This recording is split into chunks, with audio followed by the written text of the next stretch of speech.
آپ صرف یہ سوچتے ہیں کہ بچے جو آج کل بگڑ رہے ہیں کسی بچوں کی غلطی ہے؟ جتنے والدین یہاں بیٹھے بہت توجہ سے سنیں، کیا بچوں کی غلطی ہے؟ سب سے پہلی چیز سن یاد رکھیے کہ بچوں کے بننے اور بگڑنے میں کہیں کہ بڑا رول ماں باپ کا بھی ہوتا ہے، معاشرے کا بھی ہوتا ہے، ادارے کا بھی ہوتا ہے۔ ماں باپ کا پہلا رول یہ ہوتا ہے، پہلی ذمہ داری ہوتی ہے۔ بچے اگر بگڑ رہے ہیں، بچے آپ کی بات نہیں مانتے ہیں، نہیں سنتے ہیں، تو کبھی بیٹھ کر آپ نے غور کیا کہ ہم سے چوک تو نہیں ہو رہی، کہ ہم سے ہماری تربیت میں یا ہماری پرورش میں کوئی لغزش یا کوئی چوک تو نہیں ہو رہی، کوئی کوتاہی تو نہیں ہو رہی کہ آخر ہمارے بچے کیوں نہیں مانتے؟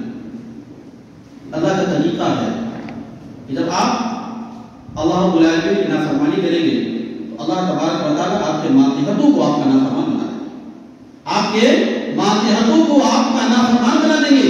اس لیے اگر آپ چاہتے ہیں کہ ہمارا بچہ میرا مطیع اور فرمانبردار ہو تو سب سے پہلے آپ کو اللہ اس کا رسول کا مطیع اور فرمانبردار بننا پڑے گا، جب جا کر بچے آپ کی سنیں گے۔ بچے ایسے نہیں سنتے۔ پہلی ذمہ داری تو یہ ہے کہ آپ رب کے اللہ کے فرمانبردار بن جائیں۔ دوسری چیز یہ ہے کہ اپنے بچوں کی پرورش میں جو سب سے اہم ضروری چیز یہ ہے کہ حلال رزق تلاش کریں۔ بہت سارے والدین یہاں بیٹھے ہوئے ہیں، پیسہ آ رہا ہے، کہاں سے آ رہا ہے کوئی مطلب نہیں۔ یاد رکھیں اگر حلال غذا سے آپ نے اپنے بچوں کی پرورش کی تو بچہ آگے چل کر کے نیک اور صالح بنے گا، لیکن اگر حرام غذا سے آپ نے اپنے بچوں کی پرورش کی تو پھر اپنے بچوں کے نیک بننے کی امید اور توقع چھوڑ دیں، نہیں بن سکتا۔ حلال غذا تلاش کریں۔ حلال غذا کیسے حاصل ہوتی ہے؟ 4 ذرائع۔ پہلی چیز تجارت، آپ جو بھی تجارت کرتے ہیں، جو بزنس کرتے ہیں، حلال، کوئی اس میں ملاوٹ نہ ہو، دھوکہ دڑی نہ ہو۔ پہلی چیز تجارت کو پاک اور صاف بنائیں۔ دوسری چیز کیا ہے؟ زراعت۔ اب جو کھیتی کر رہے ہیں، چھوٹی چھوٹی باتوں میں لوگ میڑ جو ہوتا ہے دوسروں کی زمین کاٹ لیتے اپنے کھیت میں کر لیتے ہیں۔ 1 انچ بھی زمین آپ نے دوسروں کے اپنے اندر ملا لی، اس سے پیدا ہونے والے اناج جو حرام ہوتا ہے۔ آپ مجھے بتائیے 1 بالٹی پانی میں چند قطرے پیشاب کے گرا دیا جائے تو کیا آپ وہ پانی استعمال کریں گے؟ نہیں کریں گے۔ تو آپ جو چند انچ زمین اپنے اندر کر لیتے ہیں، آپ اپنے سارے حلال غذا کو حرام کر دیتے ہیں۔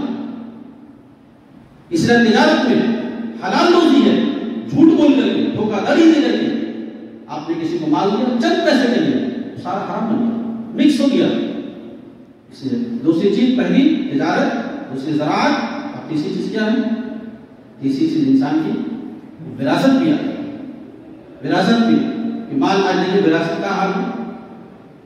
وراثت لوگ تقسیم کرنے کو تیار نہیں ہے، بھائی بھائی کے مال پہ قابض ہو جاتے ہیں اور اس کو دینا نہیں چاہتے۔ بھائی بہنوں کے وراثت کو، بہنوں کو وراثت سے محروم کر دیتے ہیں، بہنوں کو وراثت سے محروم کر دیتے ہیں۔ اس لیے جو آپ مال روک رہے ہیں وہ بھی حرام مال ہے، لہذا خیال رکھیے ان الذين يأكلون في بطونهم نارا وسيصلون سعيرا۔ یہ حرام مال کھانے والا اپنے پیٹ میں جہنم کی آگ کو بھرتا ہے، جہنم کی آگ کو بھرتا ہے۔ تو اپنے آپ کو پہلے حلال غذا کھائیے، حلال غذا خود کھائیے، اپنے بچوں کی پرورش کیجیے۔ اس سے بچوں کے اندر جو اس کا نشو نما بچوں کی ہوگی، پھر بچہ کو دیندار بنے گا، نیک صالح بنے گا، اللہ اس کا رسول کا مطیع فرماتا ہے۔ اور چوتھی چیز ہے ملازمت۔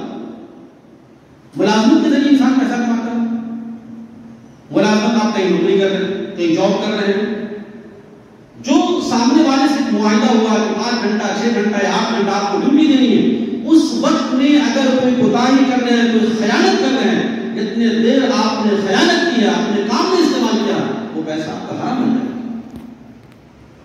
پھر کہاں سے بچوں کی اچھی پرورش، کہاں سے روزے نماز قبول ہوگی، کہاں سے اپنا خیرات قبول ہوگی؟ اتنی دعائیں ہو رہی ہے آج اسلام میں، مسلمان پریشان ہیں، کیوں قبول نہیں ہوتی؟ بڑی وجہ یہ ہے، تلاش کرنا چاہیے کہ ہماری غذا حلال نہیں۔ اگر غذا حلال ہوتی تو حدیث میں ہے کہ انسان مسافر کی دعا اللہ تعالیٰ کا رد نہیں کرتا۔ ایک مسافر لمبے سفر میں اور اللہ سے یا رب کی ندا کر کے وہ دعا کر رہا، پھر بھی دعا قبول نہیں ہوتی، کیوں؟ اس کا کھانا حرام، اس کا پینا حرام، اس کا پہننا حرام، لا یستجاب لہ، اس کی دعا کیسے قبول ہو سکتی؟ اس لیے اپنے آپ اپنے بچوں کی تربیت میں پہلی ذمہ داری ماں باپ کی بہت توجہ سے سنیے کہ اپنے بچوں کے لیے حلال غذا فراہم کریں۔ میں نے کہا 4 طریقے ہیں: تجارت، زراعت، وراثت، ملازمت۔ ان 4 طریقوں سے ہم پیسہ کماتے ہیں۔ اب ان کو پاک اور صاف رکھیں، کسی قسم کے دھوکہ نہیں ہو، جھوٹ کی امیش نہ ہو، وعدہ خلافی کی امیش نہ ہو، امانت داری کے ساتھ کریں، ذمہ داری کے ساتھ کریں۔ اللہ نے جو مقدر میں روزی لکھی ہے مل کے رہے گی، دنیا کو چھین نہیں سکتی۔ آپ توکل بھروسہ کر لیں، آپ پھر سکون کی زندگی گزاریں، ورنہ جتنا پیسہ لائے پیسہ کبھی انسان کو خوش نہیں ہوتا۔ فکر اس بات کی کہ حلال مال ہے۔ آپ پھر دیکھیے اپنے بچوں کے اندر دینداری آئے، آپ کا بچہ موتی فرمانبردار بنے گا، اللہ اس کا رسول کا موتی فرمانبردار بنے گا، آپ کی بھی سنے گا، استاد کی بھی سنے گا، اللہ اس کا رسول نہیں مانے گا۔ پہلے کام تو کریے نا، غلطی یہاں سے ہے، علاج کے لیے معاف کروا رہے ہیں، چوک ہم سے ہو رہی ہے، علاج کے لیے معاف کروا رہے ہیں، تو پہلے ان کی اصلاح کریں، حلال مال بچوں کو فراہم کریں، بہت توجہ سے ساتھ کرو، ذمہ داری کے ساتھ۔ بات ہماری تھوڑی تلخ ہوگی لیکن آپ اپنا محاسبہ کر لیجیے، ہمیں پیسہ کمانے کا 100% کمانا جائے، حلال کوشش کریں، حلال کمانی۔ اللہ تعالیٰ نے حلال مال کمانا فرض کیا، کمانا کوئی گناہ نہیں لیکن حلال نہیں۔ پھر دیکھیے بچوں کے اندر انشاءاللہ تبدیلی آئے گی، بچے آپ کی بھی سنیں گے، استاد کی بھی سنیں گے، معاشرے کے لیے نافع بنے گی، اللہ اس کے رسول کی بھی سنیں گے۔ اللہ تعالیٰ ہم سب کو کہنے سننے لگا۔